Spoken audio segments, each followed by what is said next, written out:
Good evening. മാറ്റിനി ട്രിബ്യൂണലിലേക്ക് എല്ലാവർക്കും സ്വാഗതം. ഇന്ന് നമ്മള് തിരുക്കുറളിന്റെ രണ്ടാമത്തെ ഭാഗമാണ് ഇന്ന് നമ്മൾ കേൾക്കാൻ പോകുന്നത്. നമ്മൾ സംസാരിക്കുന്നത് മോഹൻദാസ് സാറാണ്. തമിഴ് മക്കള് ലോകത്തിന് നൽകിയ ഒരു വലിയ വിജ്ഞാനമാണ് തിരുക്കുറൾ. അതുകൊണ്ട് തന്നെ നമുക്കും അതിനെക്കുറിച്ച് കൂടുതൽ മനസ്സിലാക്കാനും പഠിക്കാനും മോഹൻദാസ് സാറിലൂടെ ശ്രമിക്കാം. എല്ലാവരും പ്രോഗ്രാമിലേക്ക് ക്ഷണിക്കുന്നു. അതോടൊപ്പം മോഹൻദാസ് സാറിനെയും. Mohandas sir, welcome. സാർ കേൾക്കുന്നുണ്ട്, പറയണേ. ഏവർക്കും കേൾക്കുന്നുണ്ടോ? തമിഴാണെങ്കിൽ ഏവർക്കും വണക്കം. കഴിഞ്ഞ ദിവസം തിരുക്കുറളിലെ ധർമ്മ പ്രകടനത്തിൽ മംഗളാചരണം ഉപവിഭാഗത്തിൽ അധികാരം 1 ദൈവസ്തുതിയിൽ 5 ഈരടികൾ നാം പഠിച്ചു. പിന്നെ നമ്മുടെ ഇന്ദിരാ മേഡത്തിന് വല്ലതും ഏതെങ്കിലും ഒരു കുറൾ നമ്മൾ കഴിഞ്ഞ ദിവസം പഠിച്ചതിൽ ഏതെങ്കിലും ഒന്ന് ചൊല്ലാൻ പറ്റുമോ? നമ്മൾ 5 വായിച്ചത്.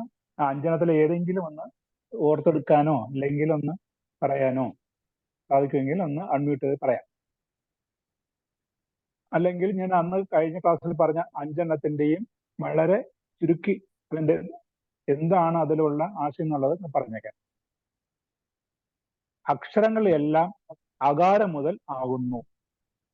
അതുപോലെ ലോകം ആദിയായിരിക്കുന്ന ഭഗവാൻ മുതൽക്കാണ്.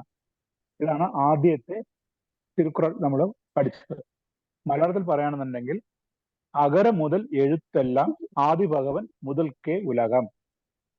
രണ്ടാമത്തത്, വിദ്യ അഭ്യസിച്ച ഒരാൾ എല്ലാം അറിയുന്നവനായ ഈശ്വരന്റെ തൃപ്പാദം തൊട്ട് വണങ്ങാത്തവനാണ് എങ്കിൽ ആ വിദ്യ പഠിച്ചതുകൊണ്ട് എന്താണാവോ പ്രയോജനം എന്ന് കവി നമ്മോട് ചോദ്യം ചോദിക്കുന്നു. അത് മലയാളത്തിലെ കുറളായിട്ട് പറയുമ്പോൾ, വിദ്യയാൽ ഫലമെന്ത് സർവജ്ഞനായവന്റെ തൃപ്പാദം കുമ്പിട്ടടായിൽ എന്ന് പറഞ്ഞിട്ട് അത് പറയുന്നുണ്ട്. മൂന്നാമത്തത്, ഉള്ളമാകുന്ന താമരയിൽ മനസ്സാകുന്ന താമരയിൽ വസിക്കുന്ന ഈശ്വരന്റെ മനോഹരമായ ചേവടിയെ ശരണം പ്രാപിച്ചവർ മോക്ഷലോകത്തിൽ നീണ്ടകാലം വസിക്കുന്നവരായി ഭവിക്കും. മലരിൽ വാഴുന്നവന്റെ ചേവടി ചേർന്നവർ നിലമിതിൽ വാണിയിടും നീണാൾ. നാലാമത്തത്, ഇച്ഛയോ അനിച്ഛയോ ഇല്ലാത്ത ഈശ്വരന്റെ കാലടികൾ ശരണം പ്രാപിച്ചവർക്ക് ഒരു കാലത്തും കഷ്ടപ്പാടുകൾ ഇല്ല. തിരുക്കുറളിന്റെ ഒരു പ്രത്യേകം വെച്ചാൽ ഒരേ ആശയത്തിനെ വീണ്ടും അതിന്റെ പ്രാധാന്യം നമുക്ക് ഉണർത്താൻ വേണ്ടിയിട്ട് വീണ്ടും ആവർത്തിച്ച് വേറെ രൂപത്തിൽ നമുക്ക് അത് ആശയങ്ങളെ ഒന്നുകൂടി നമുക്ക് വ്യക്തമാക്കി തരുന്നതാണ്.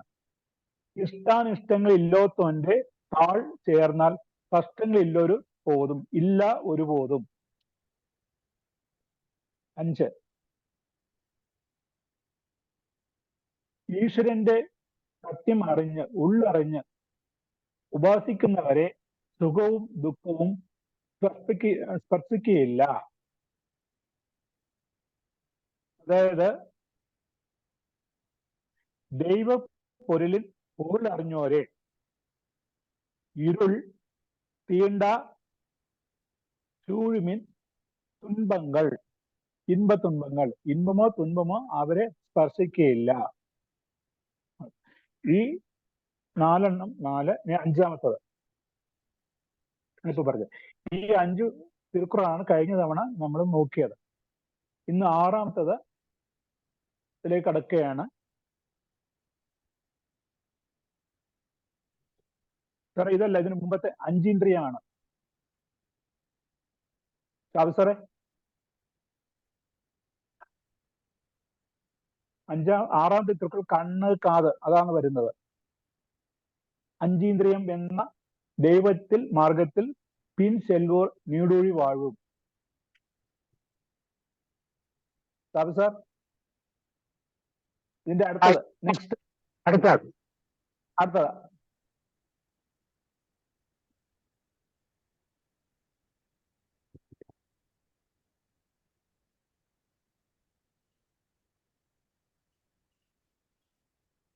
സാറേ പറഞ്ഞോളൂ, അത് ഇടയ്ക്ക് കട്ടായി പോകുന്നുണ്ട് അത്.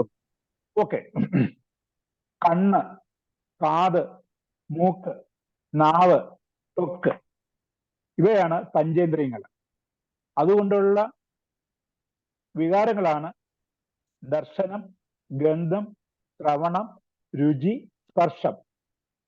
അപ്പം പഞ്ചേന്ദ്രിയങ്ങൾ അതിൻ്റെ വികാരങ്ങളും. ഇതിനെ അപ്പാടെ അതിജീവിക്കുന്നവനും അതീതനും ആയ സർവേശ്വരൻ ആണ്. കാരണം പഞ്ചേന്ദ്രിയങ്ങളെയും അടക്കി വാഴുന്നുണ്ട്, അതിന്റെ വികാരങ്ങളെയും അടക്കി വാഴുന്നവനാണ് ഈശ്വരൻ.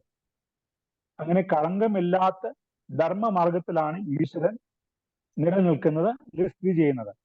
അദ്ദേഹത്തിനെ പിൻപറ്റുന്നവർക്ക് ഈ ഭൂമിയിൽ നീനാൾ സുഖമായി ജീവിക്കാൻ സാധിക്കും. അതാണ് അടുത്തതിൽ പറയുന്നത്.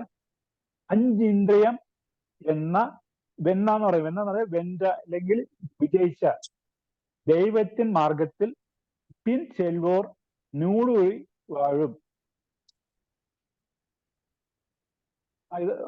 അത് തന്നെ അഞ്ചീന്ദ്രിയം എന്നാന്ന് പറഞ്ഞാൽ വിജയിച്ച, വെன்ற എന്നുള്ള തമിഴിലാണ്. ദൈവത്തിൻ മാർഗത്തിൽ ഈ പഞ്ചേന്ദ്രിയങ്ങളെയും നിയന്ത്രിച്ച് കഴിയുന്ന ദൈവത്തിന്റെ കീഴ്ക്കൽ ആ മാർഗത്തിൽ സഞ്ചരിക്കുന്നവർക്ക് ഒരിക്കലും വേറെ ബുദ്ധിമുട്ടും ഉണ്ടാകില്ല എന്നുള്ള മീനിങ്ങിലാണ് അത് പറഞ്ഞിരിക്കുന്നത്. തമിഴിൽ പറയുകയാണെങ്കിൽ പൊറി എന്ന് പറഞ്ഞാൽ നമ്മുടെ ഇന്ദ്രിയം എന്നുള്ളതാണ്. പൊറി വായിൽ, ഐന്തവിത്താൻ, ഐന്തവിത്താണ് അഞ്ചിനെയും അടക്കിയവൻ, പൊയ്തീർ ഒഴുക്ക്, നെറി നീണ്ടാൽ നീട് വാഴ്വാർ. ആ രീതിക്കുള്ള ഈശ്വരന്റെ കൂടെ അല്ലെങ്കിൽ പിന്തുടർന്ന് പോകുന്നവർക്ക് അവർ നീടുവഴി വാഴ്വാർ, നീണ്ടകാലം സുഖമായി ജീവിക്കും.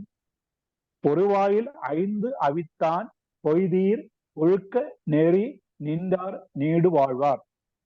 മലയാളത്തില് അജിന്ദ്രിയം എന്ന് പറഞ്ഞാൽ ഇവിടെ വിജയിച്ച ദൈവത്തിൻ മാർഗത്തിൽ പിൻ ചെല്ലോർ നൂടുവഴി വാഴ്വു. ഓക്കെ, അടുത്തത്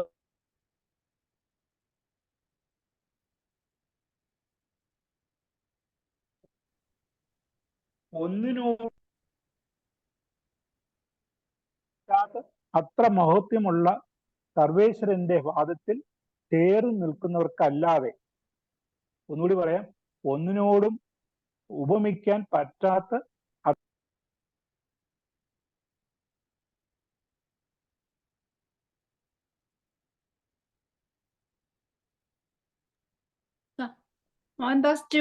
മ്യൂട്ടായി ഉപമിക്കാൻ പറ്റാത്ത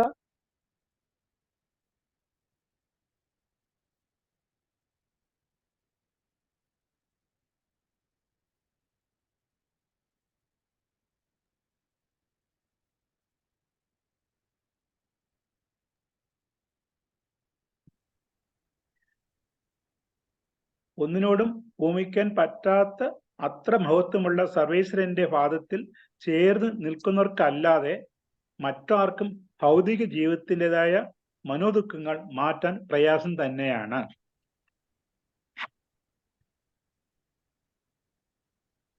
ഉപമ ഇല്ലോത്തോന്റെ താൾ എന്ന് പറഞ്ഞ പാദം ചേർന്നവർക്കല്ലാതെ മലം മാറ്റാൻ അരിപ്പം. ഇവിടെ പറയുന്നത് ഭൗതിക ജീവിതത്തിൻ്റെതായ സംഘർഷങ്ങളാൽ അടിഞ്ഞുകൂടുന്ന മനോദുഃഖങ്ങളെയാണ് അത് മനമലം എന്ന് പറയുന്നത്. മലം എന്ന് പറഞ്ഞാൽ ദുഷിച്ചെന്നുള്ള മീനിങ്ങിൽ തന്നെയാണ് ഇവിടെ പറയുന്നത്. ഭൗതിക ജീവിതത്തിൻ്റെതായ സംഘർഷങ്ങളാൽ അടിഞ്ഞുകൂടുന്ന മനോദുഃഖങ്ങളെ ഇല്ലാതാക്കുവാൻ സാധ്യമല്ല. ആർക്കാണ്? ആരോടും ഒന്നിനോടും ഒരു രീതിയിലും സാമ്യപ്പെടുത്താൻ കഴിയാത്തവനായ, എല്ലാറ്റിനും അതീതനായ സർവേശ്വരന്റെ തൃപ്പാദങ്ങളെ ആശ്രയിച്ച് നിൽക്കുന്നവർക്കല്ലാതെ മറ്റാർക്കും അത് വിജയിക്കാൻ സാധിക്കില്ല. തനക്ക് ഊമൈ ഇല്ലാതാൻ, തനിക്ക് ഊമിക്കാൻ വേറെ ആരുമില്ല. ഈശ്വരൻ തന്നെയാണ് ഊമ, വേറെ ആരും അതിനോട് സാമ്യം ചെയ്യാൻ പറ്റത്തില്ല. അദ്ദേഹത്തിന്റെ പാദം ചേർന്നവർക്കല്ലാതെ ഈ ലോകത്തിലെ വിഷമങ്ങളിൽ നിന്നും മറികടന്നു പോവാൻ സാധ്യമല്ല. അപ്പൊ തിരുവള്ളുവർ പറയുന്നത് ചില ആശയങ്ങൾ വീണ്ടും വീണ്ടും നമ്മളെ പറഞ്ഞു ഫലിപ്പിക്കാൻ വേണ്ടിയിട്ട് ആ ഈശ്വരന്റെ നാമത്തിന് അല്ലെങ്കിൽ പുള്ളിയുടെ സർവശക്തന്റെ ആ ശക്തിയെ ഒന്നുകൂടി, അത് പല രീതിയിലായിട്ട്, പുള്ളി അഞ്ചീന്ദ്രിയങ്ങളെ അടക്കിയ ആളാണ്. പുള്ളിക്ക് ഉപമയായിട്ട് ആരെയും പറയാൻ ഇല്ലാത്ത ആളാണ്. ഇങ്ങനെ പല വിശേഷണങ്ങളും കൂടി അദ്ദേഹം പറഞ്ഞു പോകും. ഒരേ കാര്യത്തിന് തന്നെ ആവർത്തിച്ച് നമ്മളെ കൊണ്ട് അത് ഉൾക്കൊള്ളിക്കാനുള്ള ഒരു പ്രത്യേകതയാണ് ഈ തിരുവള്ളുവരുടെ ഒരു കഴിവുള്ളത്. അടുത്തത് ഇപ്പൊ 7 ആയിട്ടുണ്ട്. അടുത്തത് ധർമ്മസമുദ്രമായ ഈശ്വരന്റെ കാരുണ്യമുള്ളവൻ പിറവിയാകുന്ന കടലിനെ നീന്തിക്കടക്കും. ധർമ്മത്തിൽ അധിഷ്ഠനായ ധർമ്മ വഴിയിൽ മാത്രം സഞ്ചരിക്കുന്ന, അല്ലെ ആ കടലിൽ ഉൾക്കൊള്ളുന്ന, അതിൽ തന്നെ വസിക്കുന്ന ദൈവത്തിന്റെ കാരുണ്യമുള്ളവൻ പിറവിയാകുന്ന കടലിൽ നിന്നും മറുകരയിൽ കടക്കാൻ എളുപ്പമാകും, അല്ലെങ്കിൽ അസാധ്യമാണെന്ന് പറയുന്നു.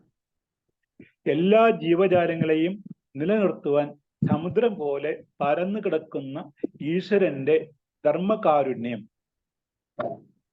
അങ്ങനെയുള്ള ധർമ്മസാഗരമാകുന്ന ഭഗവാന്റെ തൃപ്പാദങ്ങളെ സർവാത്മന ആശ്രയിക്കുന്നവർക്കല്ലാതെ മറ്റുള്ളവർക്ക് ജന്മമാകുന്ന സമുദ്രത്തെ, പ്രാരാബ്ധത്തിൻ്റെതായ ദുഃഖസാഗരത്തെ നീന്തി കടക്കുക അസാധ്യം തന്നെ. ആ കുരൽ ഇട്ടിട്ടില്ല സർ. സാറേ ആ കുരൽ വന്നിട്ടില്ല. കേട്ടില്ല. ആ കുരൽ ഇവിടെ എത്തിയിട്ടില്ല. പഴയതിൽ തന്നെ നിക്കണേ. അവസരം അടുത്തത്. ആ അതെ, ഇപ്പൊ എത്തി.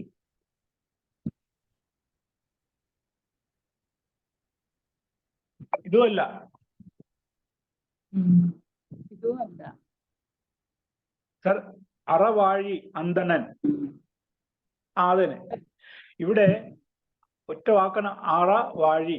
അറ എന്ന് പറഞ്ഞാൽ അറം, ധർമ്മം, ധർമ്മസമുദ്രം എന്നുള്ളതല്ലേ. പിന്നെ ഇവിടെ വേറെ വാക്കുകൂടെ വരുന്നുണ്ട്, അന്തണൻ. അന്തണൻ എന്ന് തമിഴിൽ പറയുമ്പോൾ പിന്നെ വേദം ഓതുന്നവർ, അല്ലെങ്കിൽ ബ്രാഹ്മണർ, അല്ലെങ്കിൽ ഈ പറഞ്ഞ പോലെ ഋഷിമാർ എന്നൊക്കെയാണുള്ള അർത്ഥത്തിലാണ്.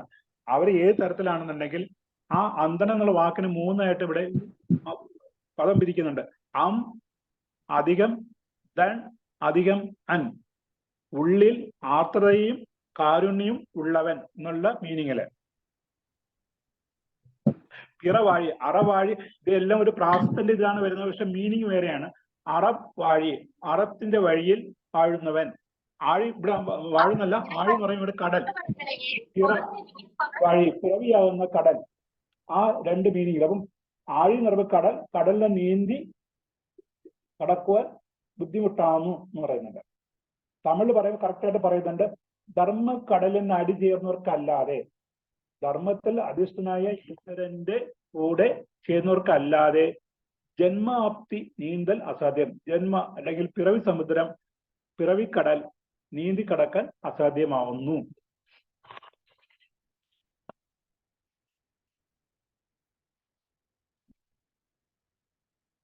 അടുത്തത് തർക്കോളിൽ. കണ്ണിന് കാഴ്ചയില്ല, കാതിന് കേൾവിയില്ല, മൂക്കിന് ഗന്ധ വ്യത്യാസം അറിയാനുള്ള ശക്തിയില്ല, ത്വക്കിന് സ്പർശബോധം നൽകുന്നില്ല, നാവിന് രുചിഭേദം തിരിച്ചറിയാനൊന്നില്ല. ഇങ്ങനെയൊക്കെ ആയാൽ ആ പഞ്ചേന്ദ്രിയങ്ങളെ കൊണ്ട് എന്താണ് പ്രയോജനം? വെറും അലങ്കാരങ്ങൾ മാത്രമായി അവ മാറുന്നു. അതുപോലെ തന്നെയാണ് അഷ്ടഗുണങ്ങളുടെയും ആധാരമായ സർവേശ്വരന്റെ പാദങ്ങളെ കുമ്പിടനായി കുനിയാത്ത ശിക്ഷവും അതും നിർജീയവും തന്നെ. മുൻപ് ചൊന്ന 5 ഇന്ദ്രിയങ്ങളും ശിക്ഷത്തിൽ തന്നെയാണല്ലോ. നേരത്തെ പറഞ്ഞ നമ്മൾ പഞ്ചേന്ദ്രിയങ്ങളെ കുറിച്ച് പറഞ്ഞു. ആ പഞ്ചേന്ദ്രിയങ്ങളും വരുന്നത് കഴുത്തിലാണ്, അല്ലെങ്കിൽ ആദ്യമായിട്ട് കാണുന്ന ഭാഗത്താണ്. അതുകൊണ്ട് ഈ പറഞ്ഞ പോലെ ദൈവത്തിനെ നമസ്കരിക്കാനോ, ഇല്ലെങ്കിൽ തൊഴാനോ, അല്ലെങ്കിൽ ദൈവത്തിന്റെ മുമ്പിൽ തല കുനിക്കാൻ എന്താ പറഞ്ഞാല്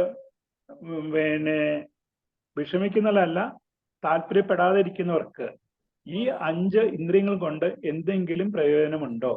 ഈ 5 ഇന്ദ്രിയങ്ങളും അടങ്ങുന്ന ദൈവത്തിന് മുമ്പിൽ കുനിക്കണം, ഇല്ലെങ്കിൽ വണങ്ങണം എന്നുള്ളതാണ് ഇവിടെ കുറച്ചുകൂടി ഇതായിട്ട് പറഞ്ഞത്.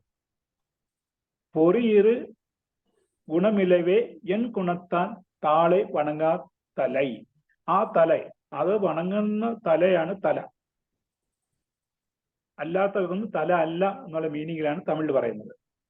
നിർഗുണം പഞ്ചേന്ദ്രിയം കണക്കൻ ഗുണത്തിൽ തം കുമ്പിട ശീർഷം എന്നും പറയുന്നുണ്ട്. അടുത്തത്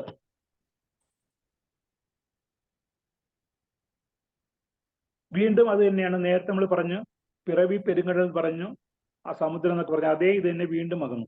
ജന്മമാകുന്ന മഹാസമുദ്രം നീന്തിക്കിടക്കുന്ന ആളാണ് ഈശ്വരൻ. അദ്ദേഹത്തിന്റെ പാദങ്ങളെ ആശ്രയിക്കുന്നവർക്ക് മാത്രമാണ് ജന്മസമുദ്രത്തെ തരണം ചെയ്യാൻ സാധിക്കും എന്നുള്ള മീനിങ്ങിൽ അടുത്തതും പറയുന്നു. 10ാമത് വീണ്ടും ഒന്നുകൂടി അത് സമർത്ഥിച്ച് പറയുന്നുണ്ട്. പിറവി പെരുങ്കടൽ നീന്തോണ ഈസന്റെ അടിച്ചേർന്നോ രല്ലോത്തോർ നീന്ത.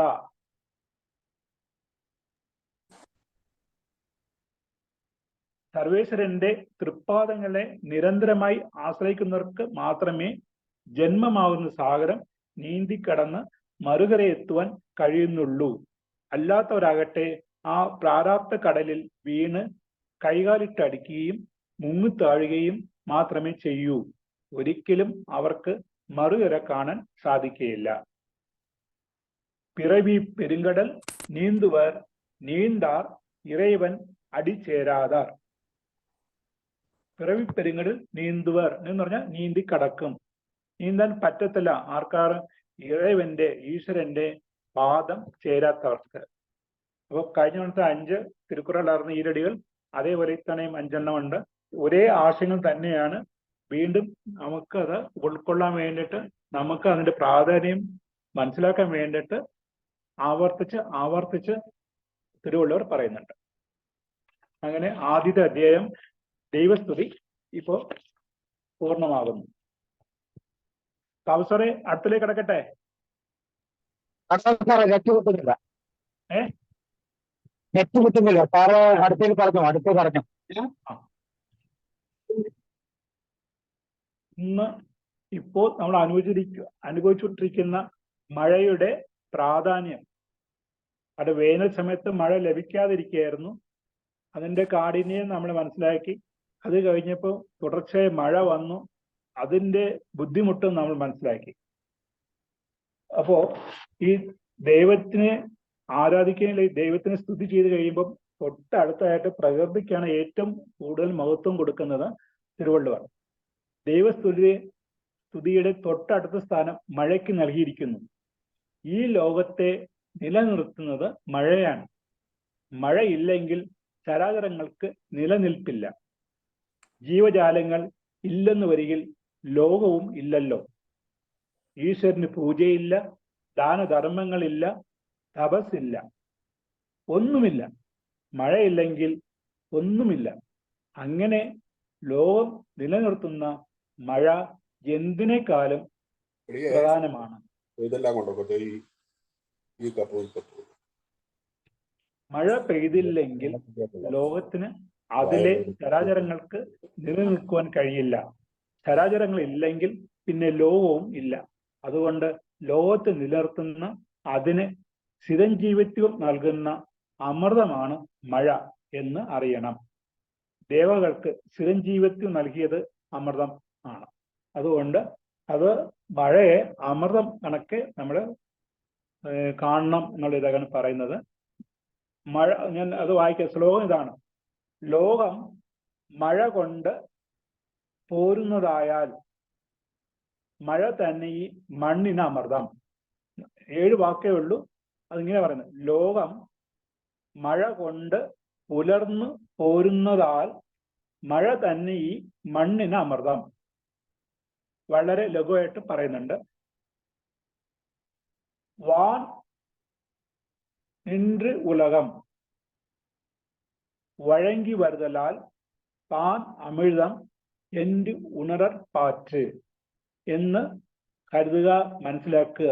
കാരണം വാനിൽ നിന്ന് വരുന്ന വാനം നമുക്ക് നൽകുന്ന മഴ ആണ് അടിസ്ഥാനം. അതുകൊണ്ട് അതിനെ അമൃതമായിട്ട് നമ്മൾ കണക്കാക്കണം. ഒന്നുകൂടി വായിക്കാം.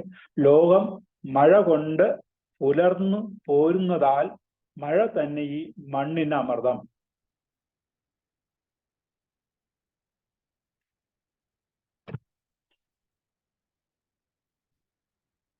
അടുത്തത് നല്ലൊരു ശ്ലോകമാണ്. ഇത് സാർ ഇതിന്റെ അടുത്തത്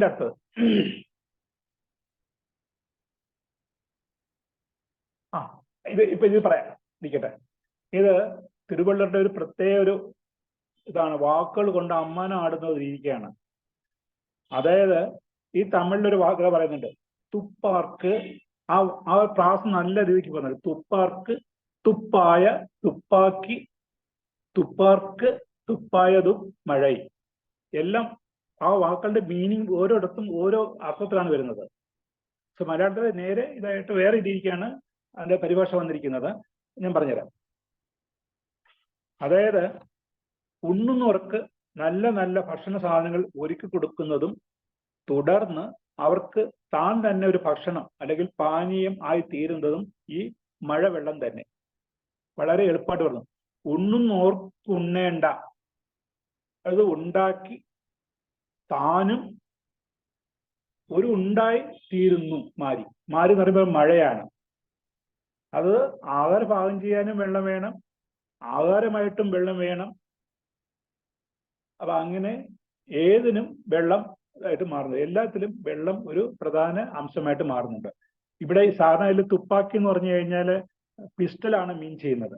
അപ്പൊ കൊച്ചു കുട്ടികൾ, അപ്പൊ ഞാൻ പണ്ടൊക്കെ വായിച്ചതിലാണ്, ഒരു നോവലിൽ വായിച്ചു വരുമ്പോൾ അല്ലെങ്കിൽ ഒരാള് ഇങ്ങനെ ലേഖനം എഴുതുമ്പോൾ പറയുന്നുണ്ട്. ഒരു കൊച്ചു പയ്യൻ സ്കൂൾ കുട്ടി വന്നിട്ട് തുപ്പാക്കി വേണമെന്ന് പറയുന്നുണ്ട്. തുപ്പാക്കി അവൻ പിസ്റ്റൽ വേണമെന്ന് കളിക്കാൻ ചോദിക്കുമ്പോൾ അദ്ദേഹം ഒരു അപ്പൂപ്പനാണ്. അദ്ദേഹം പറയുന്നത്, തിരുക്കുറളുടെ അടുത്ത് ഈ വരി എടുത്ത് പറഞ്ഞിട്ട് പറയുന്നത്, ഇതിലൊരു തുപ്പാക്കി ഉണ്ട്, ആ തുപ്പാക്കി എടുത്തോളൂ എന്ന് പറയുന്നു. അപ്പൊ തുപ്പാർക്ക്, തുപ്പെന്ന് പറഞ്ഞാല് അത് ഉൾപ്പിണർക്ക്, ആഹാരമായിട്ട് ഭക്ഷിക്കുന്നവർക്ക്. തുപ്പായ അതെന്ന് വെച്ചാൽ ആഹാരമായി മാറുന്നു. പിന്നെ സ്വയം വെള്ളം തന്നെ ഒരു ചെറുപ്പം നമ്മൾ പറയാലോ, നീരാഹാരമായിട്ട് കഴിക്കാം, അല്ലെന്നുണ്ടെങ്കിൽ വെറും ജലം മാത്രം ഭക്ഷിച്ച് ഇരിക്കുന്നവരുണ്ട്. അപ്പൊ അവർക്കൊക്കെ അതൊരു ആഹാരമായിട്ട് ജീവനെ നിലനിർത്തുന്ന ഒരു ഭക്ഷണ വസ്തുവായിട്ട് മാറുന്നുണ്ട്. അപ്പൊ അത് തരുന്നത് മഴയാണ്. അതുകൊണ്ട് മഴയ്ക്ക് പ്രാധാന്യം കൂടുന്നുണ്ട്. ഉണ്ണുന്നോർക്ക് ഉണ്ണേണ്ട ഇതുണ്ടാക്കി താനും ഒരു ഊണായി തീരുന്നു മാരി.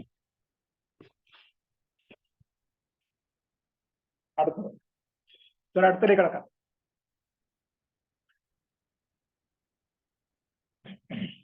നാലു ചുറ്റും സമുദ്രമാണ്, നിറയെ വെള്ളം.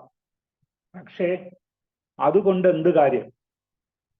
അങ്ങനെ സമൃദ്ധമായ ജലസമ്പത്തിനാൽ ചുറ്റപ്പെട്ടതാണെങ്കിൽ പോലും അതിൻ്റെ മധ്യത്തിലുള്ള വിശാലമായ ലോകത്തിന് നിലനിൽക്കാൻ തക്ക സമയത്ത് പെയ്യുന്ന മഴ കൂടിയേ തീരൂ.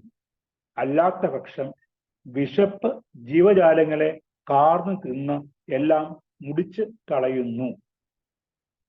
അപ്പം വർഷം പിഴച്ചാൽ, മഴ ലഭിച്ചില്ലെങ്കിൽ സംഭവിക്കുന്നതിന്റെ ഭവിഷ്യത്താണ് പറയുന്നത്. വർഷം പിഴക്കിലോ വാട്ടും പശി. വർഷം പിഴച്ചു കഴിഞ്ഞാൽ വിശപ്പ് വന്ന് നമ്മളെ ആക്രമിക്കും. കടൽ ചുറ്റുമി ലോകത്തെ ആകെ. ഈ ലോകത്തിന് ചുറ്റും കടലാണെങ്കിൽ പോലും, സമൃദ്ധമായ ജലം ഉണ്ടെങ്കിൽ പോലും, ആ ജലം നമുക്ക് മഴ ആവിയായി ചെന്ന് മഴയായിട്ട് ലഭിച്ചാൽ മാത്രമേ നമുക്ക് ഭക്ഷണങ്ങളായാലും ജീവജാലങ്ങൾക്ക് നിലനിൽക്കാൻ സാധ്യമുള്ളൂ. അതുകൊണ്ട് മഴയ്ക്ക് പ്രാധാന്യം കൂടുന്നു.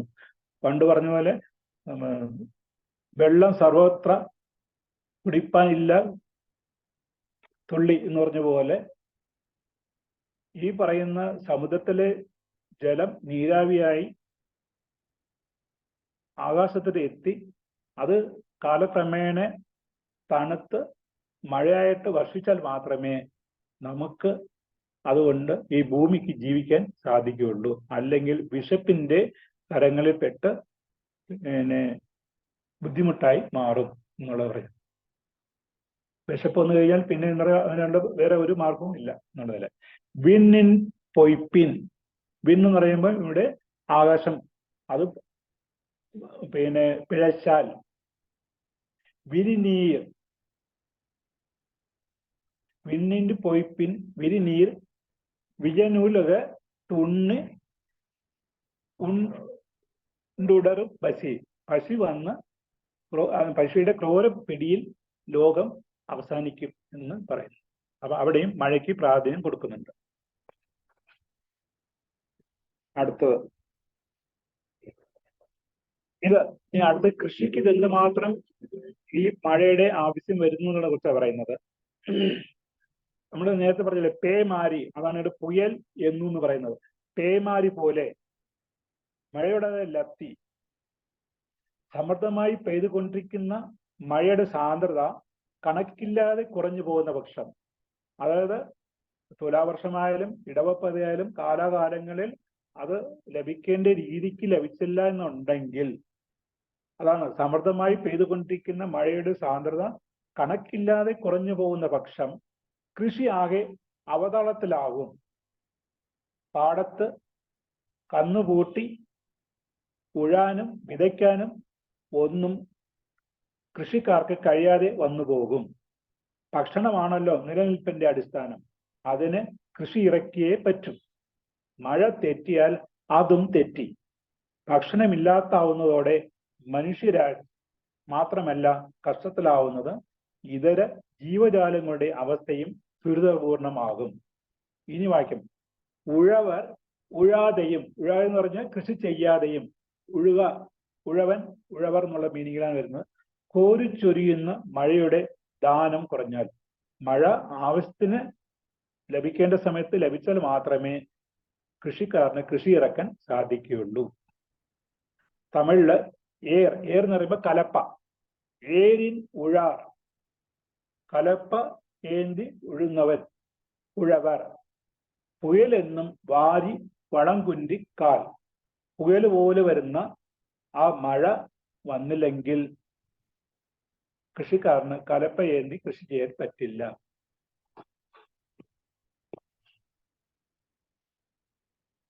അടുത്തത് അഞ്ചാമത്തതാണ്. ഈ മഴയുടെ പ്രസക്തി പല ആംഗിളിൽ അല്ലെങ്കിൽ പല രൂപത്തിലും ഭാവത്തിലാണ് കവി കാണുന്നത്. അതിന്റെ പ്രാധാന്യം എന്താണ്, അത് കുറഞ്ഞാൽ എന്താണ് ബുദ്ധിമുട്ട്, കൂടിയാൽ എന്താണ് ബുദ്ധിമുട്ട്, അത് ലഭിക്കാതിരുന്നാൽ എന്താണ് ബുദ്ധിമുട്ട് എന്നുള്ള ഓരോ രീതിക്ക്, അത് കൃഷി എന്നുള്ള രീതിക്ക് പറയുന്നത് ആഹാരത്തിന്റെ ഇതായിരുന്നു, മനുഷ്യന്റെ നോട്ടത്തില് ഇങ്ങനെ ഓരോ ഭാവത്തിലും പുള്ളി പറയുന്നുണ്ട്. വേണ്ട സമയത്ത് പെയ്യാതിരുന്ന ജീവജാലങ്ങളെ കഷ്ടത്തിലാക്കുന്നതും മഴ തന്നെ. അതേ മഴ തന്നെയാണ് അനുകൂലമായി പെയ്ത് നഷ്ടപ്പെട്ട സമൃദ്ധികൾ വീണ്ടെടുക്കാനും സഹായിക്കുന്നതും. നന്നായിട്ട് പറയുന്നുണ്ട്. കെടുക്കുന്നതും നിസ്വരായർക്ക് നന്മകൾ കൊടുക്കുന്നതും മാറിയല്ലോ. 4 വാക്കായിട്ട് ഒറ്റ ഇതായിട്ട് പുള്ളി പറഞ്ഞു പോയിരിക്കുന്നത്. ഭൂമിയിൽ അധിവസിക്കുന്ന ജീവജാലങ്ങളെ യഥാസമയം പെയ്യാതെ നിന്ന് നശിപ്പിക്കുന്നതും, അങ്ങനെ ക്ഷയിച്ചു പോയവർക്ക് അനുകൂലമായി വീണ്ടും പെയ്ത് മുൻപ് നശിപ്പിച്ചതുപോലെ നഷ്ടപ്പെട്ടതെല്ലാം വീണ്ടെടുത്തു കൊടുക്കുന്നതും എല്ലാം മഴയാകുന്നു. സൃഷ്ടിയും സംഹാരവുമുണ്ട് മഴയുടെ പക്കൽ. മഴയ്ക്ക് ആ രണ്ട് എന്താ പറഞ്ഞാല് വ്യത്യസ്തമായ കർമ്മങ്ങൾ ചെയ്യാനുള്ള ശക്തിയുണ്ട് എന്നാണ് പുള്ളി പറയുന്നത്. സൃഷ്ടിക്കാനുള്ള ശക്തിയുമുണ്ട്, അതിന് സംഹാരമായിട്ട് അതിനെ നശിപ്പിക്കാനുള്ള ഒരു ശക്തിയും മഴയ്ക്കുണ്ട്. മഴയുടെ പക്കൽ ഈ 2 ആയുധങ്ങളും ഉണ്ട്. കെടുക്കുന്നതും നിസ്വരായർക്ക് നന്മകൾ കൊടുക്കുന്നതും മാറിയല്ലോ. കെടുപ്പതും കെട്ടാർക്ക് ചാർവായി മറ്റാങ്കെ എടുപ്പതും എല്ലാം മഴ. അടുത്ത 6ാമത്തത്. ഇതെല്ലാം മഴയുടെ പ്രസക്തി, അതിന്റെ പ്രാധാന്യം, എന്തുകൊണ്ട് മഴ ഭൂമിയിൽ ജീവിക്കുന്നവർക്ക് ഒഴിച്ചുകൂടാൻ പറ്റാത്തത് എന്നുള്ളതിനെ ഉള്ള കാരണകാരങ്ങളോടെയാണ് കവി പറയുന്നത്. മുകിൽ ആർത്തമായി പൊഴിയുന്നില്ല എന്നു വരികിൽ ഭൂമിയിൽ ഒരു തലപ്പ് കൂടിയും കാണാൻ കഴിയില്ല. ഒരു പുൽക്കൊടി പോലും ഭൂമിയിൽ നിലനിൽക്കില്ല, അല്ലെങ്കിൽ തളിർത്തു വരില്ല.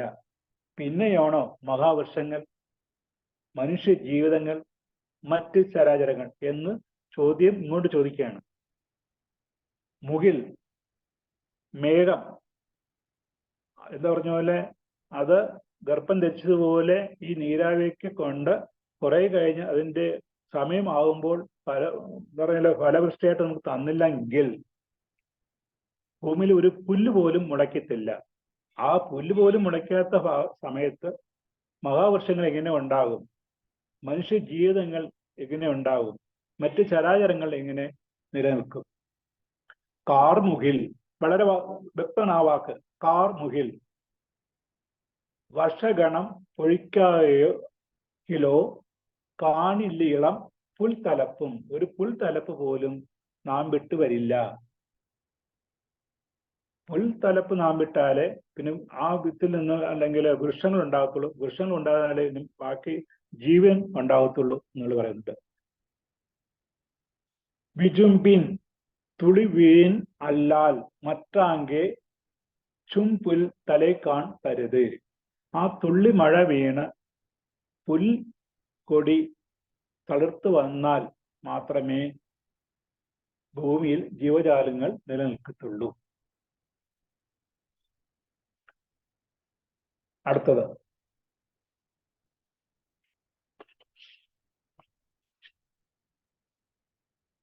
കടൽ വെള്ളം ആവിയായി പോയിട്ടാണല്ലോ മഴമേഘങ്ങൾ ഉണ്ടാവുന്നതും പെയ്യുന്നതും. ആ മേഘങ്ങൾ ഉദാരമായി പെയ്യുന്നില്ല എന്ന് വരികിൽ മഴയുടെ അടിസ്ഥാന കാരണമായ സമുദ്രജലത്തിന് പോലും കുറവ് സംഭവിക്കും. കടൽ നീര് പോലും വറ്റിപ്പോകും. കയ്യിൽ നിന്ന് പോകുന്നത് യഥാസമയം തിരികെ വന്നു ചേരുന്നില്ലെങ്കിൽ വലിപ്പം കാണെ കാണെ ക്ഷയിക്കുകയേ ഉള്ളൂ. ഒന്നുകൂടി അതിൽ പറയുന്നത്, അതായത് ഒരു പണ്ഡിതൻ പറയായിരുന്നു, കടപ്പുറത്തൂടെ നടന്നു പോകുമ്പോൾ അവിടുത്തെ മുക്കോൻ്റെ അടുത്ത് ചോദിക്കുന്നു, ഇന്ന തരത്തിലുള്ള ഒരു മീൻ ലഭ്യമാണോ, എപ്പോ കിട്ടും എന്ന് പറയുന്നത്. അപ്പൊ അതിന് ആ മീനവൻ അല്ലെങ്കിൽ മുക്കോൻ മറുപടി പറയുന്നുണ്ട്, മഴയേ ഇല്ലല്ലോ, മഴ പെയ്താലല്ലേ കടലിന് ആ മത്സ്യങ്ങൾക്ക് ഇങ്ങനത്തെ അതിന് ജന്മം കൊടുക്കാൻ സാധിക്കുകയുള്ളൂ. അപ്പൊ കടലിലെ ഇത്രയും വെള്ളങ്ങൾ ഉണ്ടെങ്കിൽ പോലും ആ വെള്ളത്തിന് മുകളിൽ നിന്ന്, ആകാശത്ത് നിന്ന് മഴ തുള്ളി തുള്ളി ലഭിക്കുമെങ്കിൽ മാത്രമേ അതിനും എന്താ പറയുന്ന പോലെ പുതിയ ജീവജാലങ്ങൾക്ക് ജന്മം കൊടുക്കാൻ സാധിക്കുകയുള്ളൂ. അല്ലെങ്കിൽ ആ മഴ പെയ്യാൽ മാത്രമേ ആ തരത്തിലുള്ള മത്സ്യങ്ങൾ ജീവിക്കുകയുള്ളൂ എന്നുള്ള മീനിങ്ങിൽ പറയുന്നുണ്ട്. കടൽ വെള്ളം ആവിയായി പോയിട്ടാണല്ലോ മഴമേഘങ്ങൾ ഉണ്ടാവുന്നതും പെയ്യുന്നതും.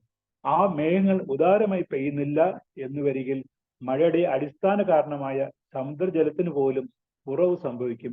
കടൽ നീര് പോലും വറ്റിപ്പോകും.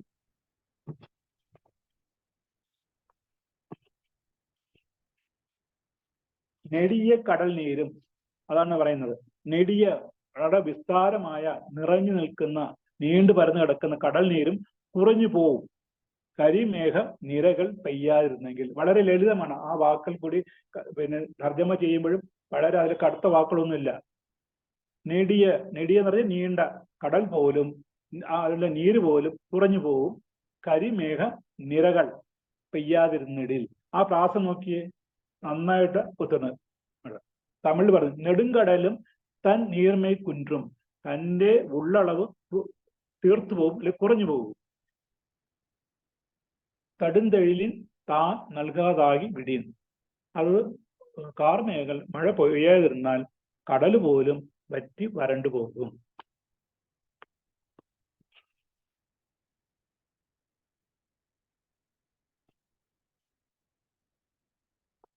അടുത്തത്, വളരെ കൃത്യമായും ഉദാരമായും മഴ പെയ്യണം.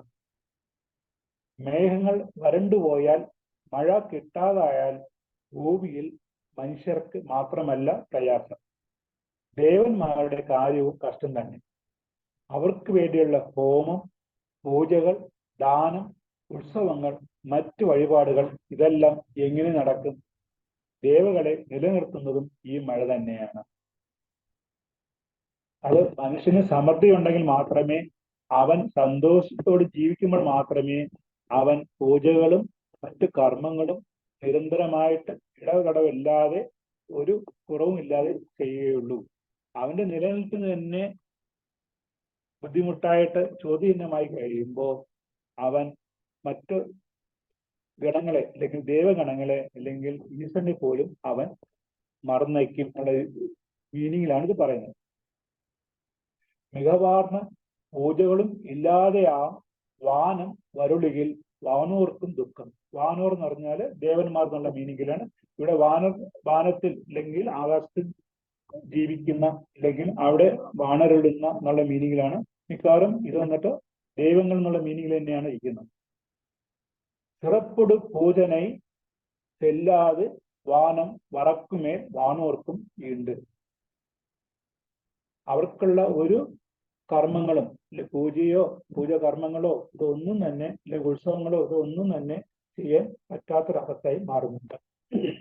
വളരെ കൃത്യമായും ഉദാരമായും മഴ പെയ്തേ സാധിക്കുകയുള്ളൂ.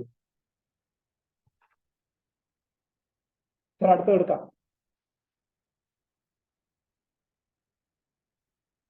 സാർ അടുത്തത്.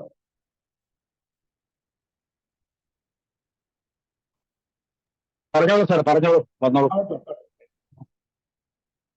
അത് കുടുംബം ആയിട്ട് കഴിയുന്ന ആളുടെയാണ് ഗൃഹസ്ഥൻ.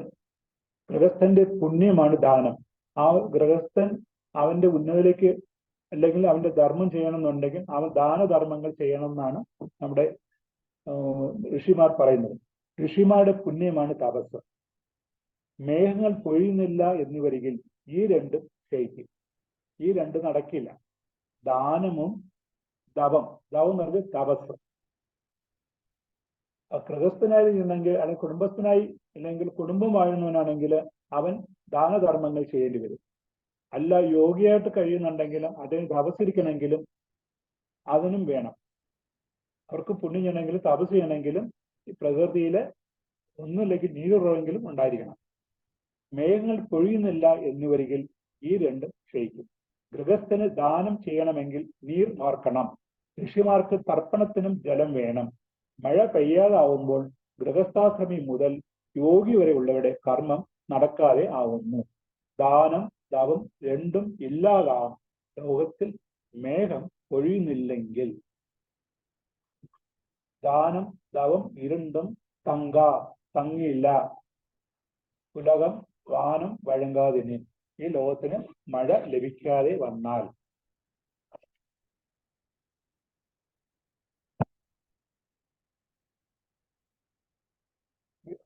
ഇതുപോലെ തന്നെ അടുത്തതും പറയുന്നുണ്ട്. ഗൃഹസ്ഥൻ മുതൽ ഋഷിമാർ വരെയുള്ളവർക്ക് കാന്താങ്ങളുടെ ജീവിത നിയോഗം ഭംഗിയായി നിറവേറ്റണമെങ്കിൽ ജലം കൂടിയേ തീരൂ.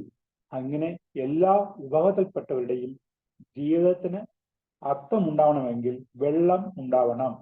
മഴ പെയ്യുന്നില്ലെങ്കിൽ ജീവിതത്തിന്റെ ഒഴുക്ക് അനായാസമായ ഗതി ഇല്ലാതാവും. അരുവികളുടെയും മറ്റുമുള്ള വെള്ളത്തിന്റെ ഒഴുക്കും നിലച്ചു പോകുമല്ലോ.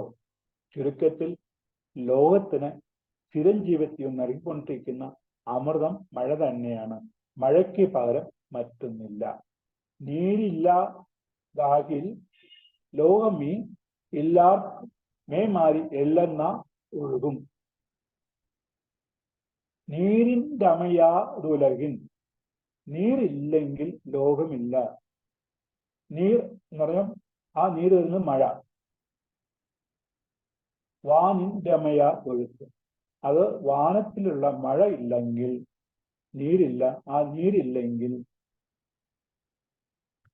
ലോകമില്ല എന്ന് മഴയുടെ പ്രശസ്തി ഇവിടെ തിരുക്കുറളിൽ തിരുവള്ളുവർ 10 ഈരടിൽ കൂടി പറയുന്നുണ്ട്. പറഞ്ഞ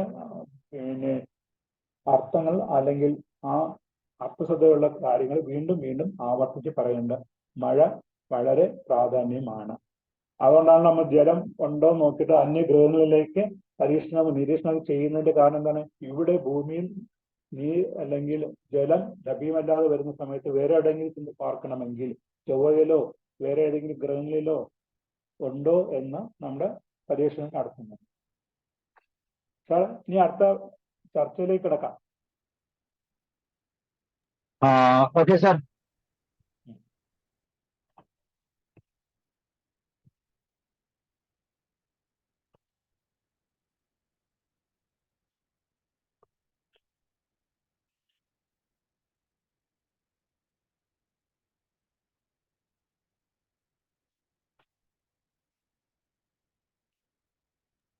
so thank you sir, thank you very much. അപ്പൊ തീർച്ചയായിട്ടും മഴയുടെ പ്രസക്തിയെ കുറിച്ചാണ് ഈ രണ്ടാമത്തെ ഭാഗം കൃത്യമായിട്ട് നമ്മളോട് പറയുന്നത്. സോ ഇതിനെക്കുറിച്ച് എന്തെങ്കിലുമൊക്കെ അഭിപ്രായങ്ങൾ പറയും.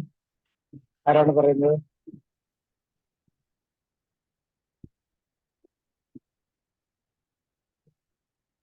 യെസ്, ഫിലോമിന മാം പറഞ്ഞോളൂ. സാറിന്റെ തിരുക്കുറൾ വളരെ ഇഷ്ടപ്പെട്ടു. ആദ്യത്തെ 5 ഈശ്വരനായിരുന്നു. പിന്നെ രണ്ടാമത്തെ പ്രകൃതിയെ കുറിച്ച് പറയുമ്പോൾ മഴ എത്ര അത്യാവശ്യമെന്നും, അതായത് ജലം നമ്മുടെ ജീവിതത്തിൽ എത്ര അത്യാവശ്യമെന്നുള്ളത് അതിന്റെ കുറിച്ചുള്ളതായിരുന്നു. വളരെ ഓരോന്നും ഓരോ തിരുക്കുറകള് വായിക്കുമ്പോഴാണ് ഓരോന്നിന്റെയും ഗൗരവം എന്തും വേണ്ടമാണെന്ന് നമ്മൾ മനസ്സിലാക്കുന്നത്.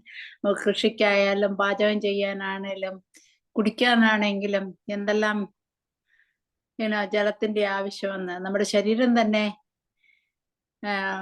കൂടുതലും ജലം തന്നെയല്ലേ. അപ്പം എല്ലാം തന്നെ ജലത്തിൽ നിന്നാവുന്നു എന്ന ഈശ്വരൻ കഴിഞ്ഞാൽ പിന്നെ ജലം എന്നുള്ള ഇത് നല്ലപോലെ എഴുതിയിരിക്കുന്നു. Thank you sir.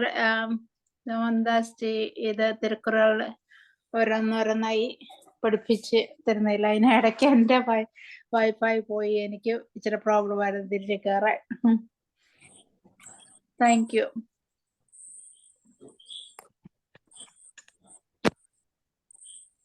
Okay sir. Sir, വളരെ സന്തോഷം, നന്ദി. ഈ സെഷന്റെ രണ്ടാമത്തെ ദിനമായിരുന്നു നമ്മൾ ഇന്ന് കേട്ട് അവസാനിപ്പിച്ചത്. വളരെ നന്നായിരുന്നു. പ്രത്യേകിച്ച് നമ്മുടെ നാട്ടിലിപ്പോൾ മഴ കാര്യമായിട്ട് അങ്ങോട്ട് പെയ്ത് തുടങ്ങി വരുന്നു. ഇനിയിപ്പോ കാലവർഷം ഉടൻ തന്നെ വരുമെന്നാണ് നമ്മൾ കേൾക്കുന്നത്. അപ്പോ നമ്മൾ കേട്ടിട്ടില്ലാത്ത ചില വാക്കുകളൊക്കെ ഈ നാളിൽ നമ്മൾ കേട്ടുകൊണ്ടിരിക്കുന്നു. ഒന്ന് ചക്രവാത ചുഴി, മേഘസ്ഫോടനം, ന്യൂനമർദ്ദം. നമ്മള് നേരത്തെ മഴക്കാലം എന്ന് പറഞ്ഞിരുന്നു, വെള്ളം എന്ന് പറഞ്ഞിരുന്നു. ഇപ്പൊ അതിനോടൊപ്പം ചേർത്ത് ഇങ്ങനെയൊക്കെയുള്ള ചില കാര്യങ്ങൾ കൂടിയാണ് നമ്മൾ കേൾക്കുന്നത്. അത് വരുമ്പോൾ ആളുകൾ ഒരു തരം ഭീതിയിലാണ്. Yellow alert, red alert, orange alert, ഇങ്ങനെ ഓരോ ദിവസം കാലാവസ്ഥക്കാർ അലർട്ട് പറഞ്ഞ് നമ്മളെ വളരെ ഗൗരവത്തിൽ ഇരുത്തുകയാണ്. എന്നാൽ ഇത് അതിൻ്റെ ഒരു വശം. എന്നാൽ ഇവിടെ തിരുക്കുറൽ നമ്മുടെ മുമ്പിൽ മഴ എത്ര ധന്യമാണ്, അതിൻ്റെ നന്മയെക്കുറിച്ചാണ് കൂടുതലായിട്ടും നമ്മളെ പറഞ്ഞു വയ്ക്കുന്നത്. എന്നാൽ മനുഷ്യനിപ്പോ കഴിഞ്ഞ 2 ആഴ്ച മുമ്പ് വരെ ചൂട് സഹിക്കാൻ മേലെ, ഇതെന്തൊരു ചൂട് എന്ന് പറഞ്ഞിരുന്ന ആളുകൾ വളരെ പെട്ടെന്ന് അവരുടെ പ്ലേറ്റ് മറിച്ചിട്ടുണ്ട്. ഇതെന്തൊരു മഴയാണ് എന്ന് പറഞ്ഞ് നമുക്കിതൊന്നും സഹിക്കാൻ പറ്റുന്നില്ല. അപ്പോൾ ഇതിന്റെ എല്ലാം നന്മയെക്കുറിച്ചുള്ള ആഴമായ ബോധം, അത് തിരുക്കുറൽ പറയുമ്പോൾ വളരെ ചെറിയ വാക്കുകൾ, 2 ലൈനിൽ 7 വാക്കുകൾ ഉപയോഗിച്ചുകൊണ്ട് അതിസുന്ദരമായി പ്രാസമൊപ്പിച്ച് നമ്മുടെ മുമ്പിൽ അവതരിപ്പിക്കുന്നത്. അത് മലയാളത്തിലേക്ക് വരുമ്പോൾ നമുക്ക് അതിൻ്റെ ആ ഒരു മുഴുവൻ തനിമ അനുഭവിക്കാൻ ഒരുപക്ഷെ സാധിക്കത്തില്ല. അതെല്ലാം എല്ലാ ഭാഷകൾക്കും ആ ഒരു പരിമിതിയുണ്ട്. അപ്പോൾ ഇത്രയും വർഷങ്ങൾക്ക് മുമ്പ്, ആയിരക്കണക്കിന് വർഷങ്ങൾക്ക് മുമ്പ് എഴുതപ്പെട്ട ഈ സുന്ദരമായ കാവ്യം മനുഷ്യരാശിക്ക് ഒരു മുതൽക്കൂട്ടാണ്. ഇത് ഒറ്റ പ്രാവശ്യം കേട്ടാൽ വളരെ സിമ്പിൾ പോലെയൊക്കെ തോന്നിക്കും എങ്കിലും ഒരു പ്രാവശ്യം കൊണ്ടൊന്നും ഒന്നും ആകുകയില്ല എന്ന് ബോധ്യപ്പെടുന്നുണ്ട്. ഈ 10 ശ്ലോകം 5 ശ്ലോകമേ കഴിഞ്ഞവണ പിന്നെ പഠിച്ചിരുന്നുള്ളൂ. പക്ഷെ അത് തന്നെ നമുക്ക് അങ്ങോട്ട് ഓർത്തെടുക്കാനായിട്ട് പെട്ടെന്ന് പറ്റിയില്ല. ഇപ്പോൾ 10 പറഞ്ഞു പോയിട്ടുണ്ട്. അപ്പൊ ഈ 10 ഇനി അടുത്ത തവണ നമുക്ക് അങ്ങോട്ട് എത്രമാത്രം ഓർത്തിരിക്കാൻ പറ്റും. പിന്നീട് നമ്മളിത് അധികമായിട്ടൊന്നും പിന്നെ വായിക്കുകയും പഠിക്കുകയും ചെയ്യുന്നില്ല. അതുകൊണ്ടാണ്. അപ്പോൾ തീർച്ചയായിട്ടും സാറിന്റെ എഫേർട്ട് ഇത് വളരെ പ്രധാനപ്പെട്ടതാണ്. ഇതിലെ പലർക്കും എനിക്കുൾപ്പെടെ ഇത് പുതുമയുള്ളതാണ്. ഇതിനു മുമ്പ് നമ്മൾ ഈ തരത്തിൽ പഠിച്ചിട്ടില്ല. അപൂർവമായി ചില ആളുകൾക്ക് ഇത് നന്നായിട്ട് അറിയാം. അവരത് കൂടുതൽ ആസ്വദിക്കുന്നുണ്ടാകും. എന്തായാലും ഞങ്ങളും ആസ്വദിക്കുന്നു. ഈ പുത്തൻ അറിവ് ലഭിക്കുന്നതിൽ വളരെ സന്തോഷമുണ്ട്. സാറ് കൂടുതൽ ക്ലാസ്സുകൾ കാര്യമായിട്ട് ഇനിയുള്ള ദിവസങ്ങളിലും എടുക്കുവാൻ ദൈവം അനുഗ്രഹിക്കട്ടെ, അനുവദിക്കട്ടെ. അത് കേൾക്കാനായിട്ട് ധാരാളം പേർക്ക് ഭാഗ്യമുണ്ടാകട്ടെ. അതിലൂടെ നമുക്ക് ഈ സമ്പന്നത അനുഭവിക്കാൻ സാധിക്കട്ടെ. Thank you very much. Thank you George sir.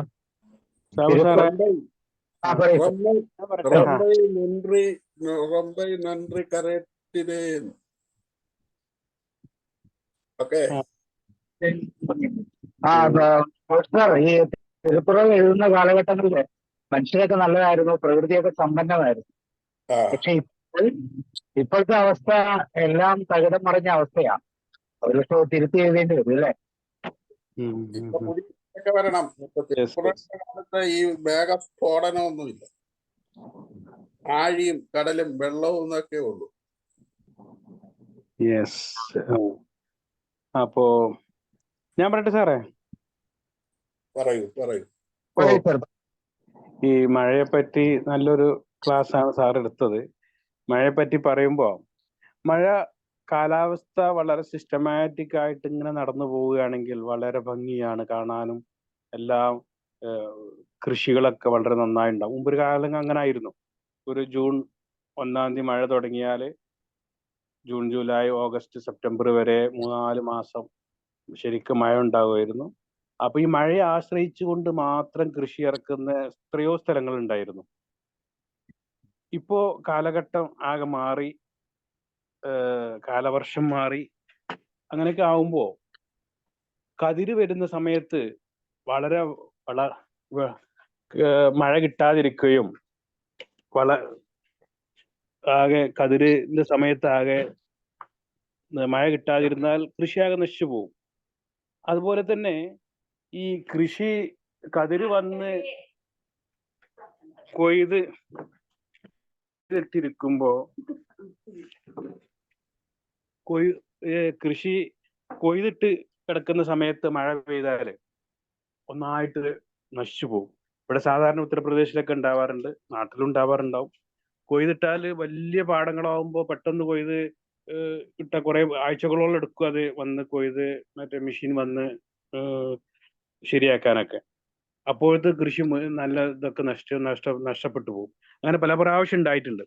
അപ്പൊ ഇത് വളരെ കൃത്യമായി ഒക്കെ നടക്കുമ്പോൾ നമുക്ക് ഇതൊക്കെ എല്ലാം പ്രകൃതി അനുകൂലമായി നടക്കുന്നു എന്ന് പറയും. പക്ഷേ ഇത് അനുകൂലമല്ലാതെ വരുമ്പോഴാണ് നമ്മൾ ആകെ വിഷമിക്കുക. അപ്പൊ ഇതിന്നൊക്കെ കുറെ പാഠങ്ങൾ പഠിക്കാനുണ്ട്.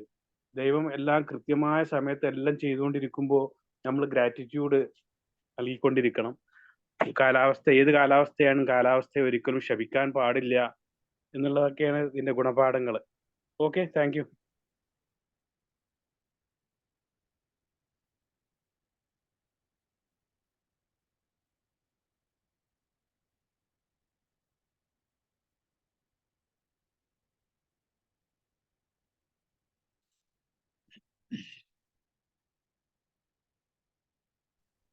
മോഹൻദാസ് സർ, നല്ല സെഷൻ ആയിരുന്നു.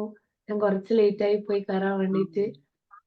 ഞാൻ നാളെ ഒരു തിരുക്കുറൾ ഒന്ന് കാണാതെ പറയുമോന്ന് ചോദ്യം ചോദിക്കാനിരിക്കായിരുന്നു. ഇല്ല, കഴിഞ്ഞ കഴിഞ്ഞ നാളത്തത് കണ്ടന്റ് ഓർമ്മയുണ്ടെന്നല്ലാണ്ട് ഇങ്ങനെ ബൈഹാർട്ട് പറയാൻ ഓർമ്മയില്ല. ഇന്ന് ഞാൻ ദൈവത്തിന്റെ സ്തുതി തുടങ്ങുമ്പോൾ തന്നെ വന്നിട്ടുണ്ടായി. പക്ഷെ എനിക്കൊന്ന് ആദ്യത്തെ 1-2 മിസ്സായി പോയിട്ടുണ്ടായി. ഒരു 10 മിനിറ്റ് സ്റ്റാർട്ട് ചെയ്തിട്ട് 10 മിനിറ്റ് കഴിഞ്ഞിട്ട് ജോയിൻ ചെയ്ത്. ഞാൻ ചിന്തിക്കുമായിരുന്നു എന്തുകൊണ്ടായിരിക്കും ഇത്രയും ദൈവത്തിന്റെ കഴിഞ്ഞപാട് മഴയെ വെച്ചിട്ടുണ്ടാവുക. അപ്പൊ അവര് തന്നെ അതിന് അത്രയും പ്രാധാന്യം ദൈവത്തിനോട് അടുപ്പിച്ച് തന്നെ മഴയെ കീപ്പ് ചെയ്യാന്ന് പറയുമ്പോൾ അത്രയും പ്രകൃതിക്ക് പ്രാധാന്യം ഉള്ളത് കൊണ്ടായിരിക്കില്ലേ അവരത് അങ്ങനെ ചെയ്തിട്ടുണ്ടാവുക. അപ്പോ മഴയെ കുറിച്ചിട്ടുള്ള 5 ശ്ലോകങ്ങളല്ലേ സാറ് പറഞ്ഞതിന്? അല്ല 5ഉം 10ഉം പറഞ്ഞു.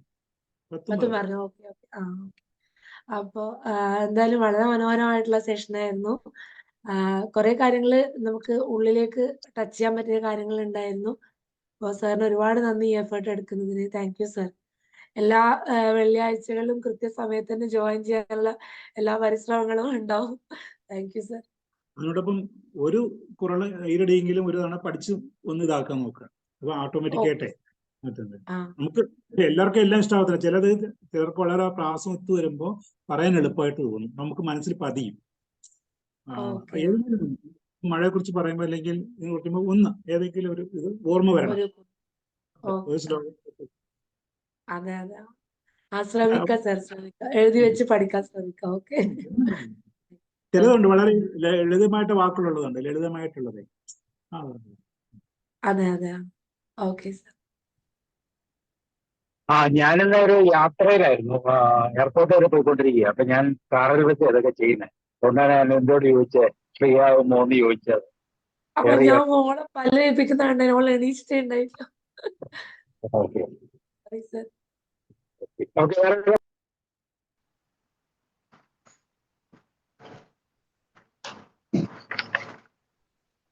സാർ ഞാൻ പറയട്ടെ സാറേ, തിരുവള്ളുവരുടെ തിരുക്കുറൾ എന്ന് മാത്രമേ ഞാൻ കേട്ടിട്ടുള്ളൂ. അതിനകത്തുള്ള ഒരു നല്ല മനുഷ്യന് ജീവിക്കാൻ വേണ്ട സന്മാർഗ ഉപദേശങ്ങളൊക്കെ അതിനകത്ത് അടങ്ങിയിരിക്കുന്നു എന്നാണ് ആയെ കൂടി ഉൾക്കൊണ്ടിട്ടുള്ള ഒരു കാര്യം. കഴിഞ്ഞ ക്ലാസ് കേൾക്കാൻ പറ്റിയില്ല. സരത് പറഞ്ഞു അന്ന് ഈശ്വരനെ കുറിച്ചാണ് സൂചിപ്പിച്ചത്. 2 ഈശ്വരൻ പ്രകൃതിക്ക് നൽകിയ ഏറ്റവും വലിയ വരദാനങ്ങളിലൊന്ന് മഴയെക്കുറിച്ച്. അതെ, മഴ അമൃതം പോലെ അതിനെ കണക്കാക്കണം മഴയെ.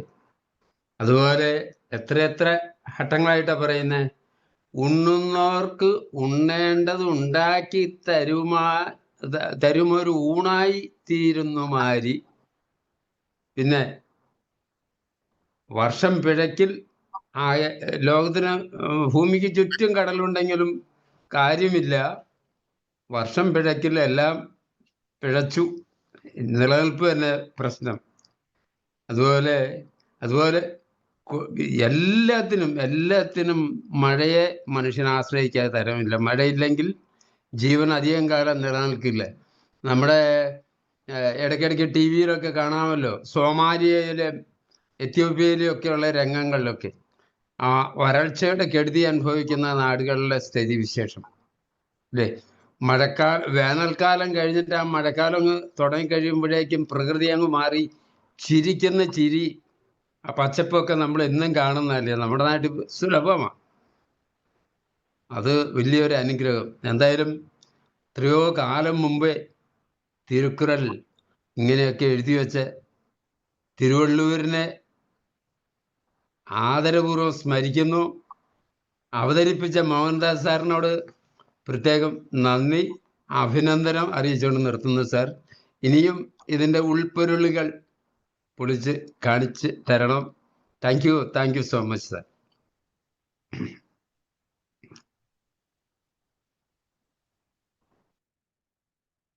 Thank you sir.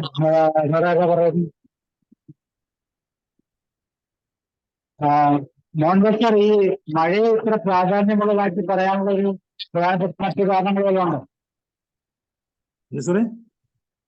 മഴയെ ഇത്ര പ്രാധാന്യമുള്ളതാക്കി പറയാൻ വേണ്ടി എന്തെങ്കിലും കാരണങ്ങൾ പറയുന്നുണ്ടോ? അതെല്ലാം ഈ പത്തനത്തിൽ അതാ പറയുന്നത്. കാരണം മനുഷ്യരാഷ്ട്രത്തിന്റെ അടിസ്ഥാനം ജലം. അതില്ലെന്നുണ്ടെങ്കിൽ വേറെ ഒന്നുമില്ല. ഈ പണ്ടേ നമ്മൾ പറഞ്ഞില്ലേ, ജലത്തിൽ നിന്നാണല്ലോ ഓരോ ജീവൻ ഉണ്ടാകുന്നത് സാറേ. ആ ജീവന്റെ ഇല്ലെന്നുണ്ടെങ്കിൽ അതിന് മഴയായിട്ട് വന്നാൽ മാത്രമേ കിട്ടത്തുള്ളൂ. കടലിന് പോലും പറയുന്നത് ചില മത്സ്യങ്ങൾ ഉണ്ടാവണമെന്നുണ്ടെങ്കിൽ അത് തന്നെ ഇങ്ങനെ ഒരു എന്താ പറഞ്ഞ പോലെ പിന്നെ പ്രത്യുത്പാദന ശേഷി ഉണ്ടാവണമെന്നുണ്ടെങ്കിൽ ഈ മഴവെള്ളം വന്നാലേ അതിന് ഉണ്ടാകത്തുള്ളൂ എന്നാണ് പറയുന്നത്. അല്ലെങ്കിൽ ആ മത്സ്യം ഉണ്ടാകത്തില്ല, പിന്നെ ഉൽപ്പത്തി ഉണ്ടാവില്ല എന്നാണ് പറയുന്നത്. കാരണം പണ്ട് പറയാറുണ്ട് ഇത് മഴത്തുള്ളി വീണിട്ടാണ്, ചിപ്പിക്കുള്ളി വീണിട്ടാണ് മുത്തൊക്കെ ഉണ്ടാകുന്നുള്ളത്. ഇത് ആ മത്സ്യത്തിന് പോലും നിലനിൽപ്പുണ്ട് വേണമെന്നുണ്ടെങ്കിൽ മഴ വേണം.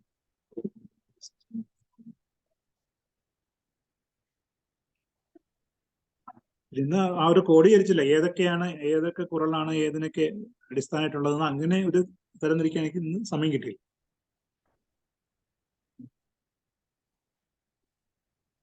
ഓക്കെ, ഇനി ആരാ പറയാനുള്ളത്? ഉണ്ടോ? ഗോകുമാർ സാർ, സജി സാർ.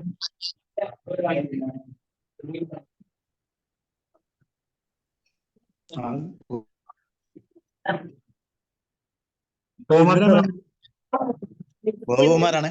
അപ്പൊ ഇന്ന് ജനങ്ങളും അവര് കൈകടത്തിയത് കൊണ്ടും പ്രകൃതിയുടെ ആ സന്തുലിതാവസ്ഥയ്ക്ക് മാറ്റം വന്നിരിക്കുകയാണ്. അപ്പൊ ഇന്ന് സാറ് ക്ലാസ് എടുത്തത് നന്നായിരുന്നു. എല്ലാവർക്കും എല്ലാം മനസ്സിലായിട്ടുണ്ട്. നല്ല രീതിയിൽ ക്ലാസ്.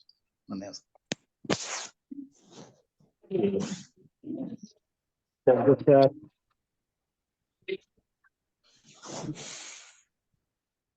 വേറെ ആർക്കെങ്കിലും പറയാനുള്ളത് പറയൂ, ഇല്ലെങ്കിൽ നമുക്ക് വൈകിട്ട് ചെയ്യാം.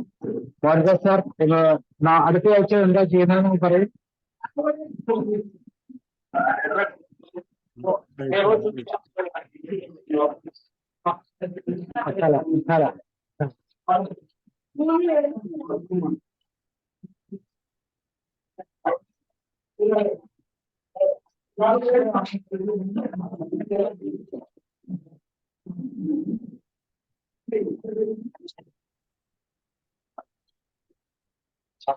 അടുത്ത ആഴ്ചത്തെ ടോപ്പിക് എന്നിട്ട് യോഗി മഹാത്മ്യം.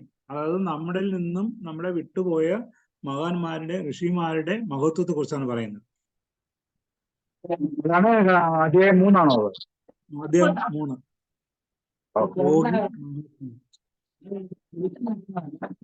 അതിനകത്ത് 10 പീരീഡുകളുണ്ട് അല്ലേ?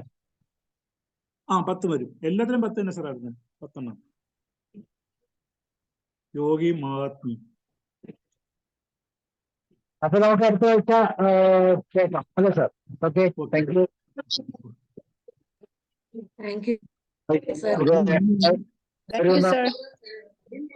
Thank you sir.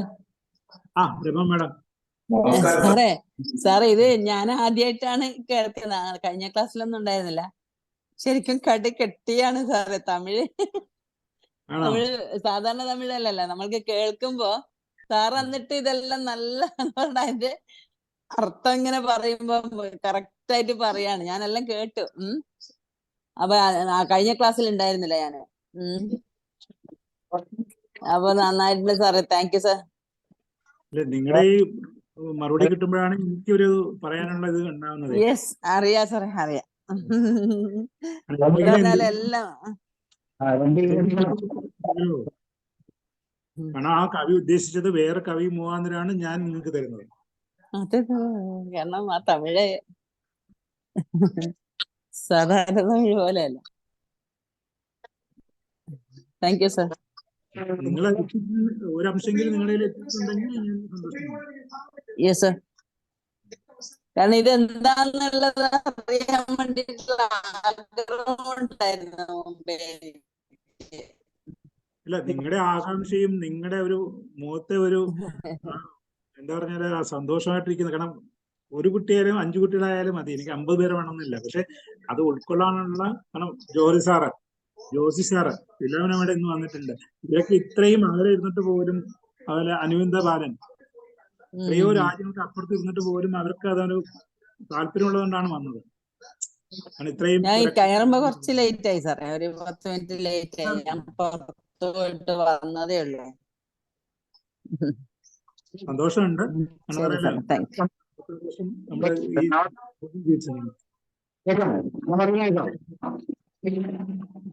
കേൾക്കാം സർ, കേൾക്കാം. അടുത്ത ദിവസം നമ്മുടെ ഭാര്യയിലേക്കുള്ള ഒരു യാത്ര, ഇന്ത്യയിലുള്ള ഭാര്യയിലേക്കുള്ള യാത്രയുടെ ഒരു യാത്രാ വിവരണമാണ് നാളത്തെ ദിവസം വേണുഗോപാൽ സാറാണ് എടുക്കുന്നത് കേട്ടോ. ബാലി എന്നുള്ള സ്ഥലത്തേക്കുള്ള യാത്രാ വിവരണമാണ് നാളത്തെ ദിവസം. Okay, thank you Mohandas sir. once again, thank you and good night. See you. Good night, sir.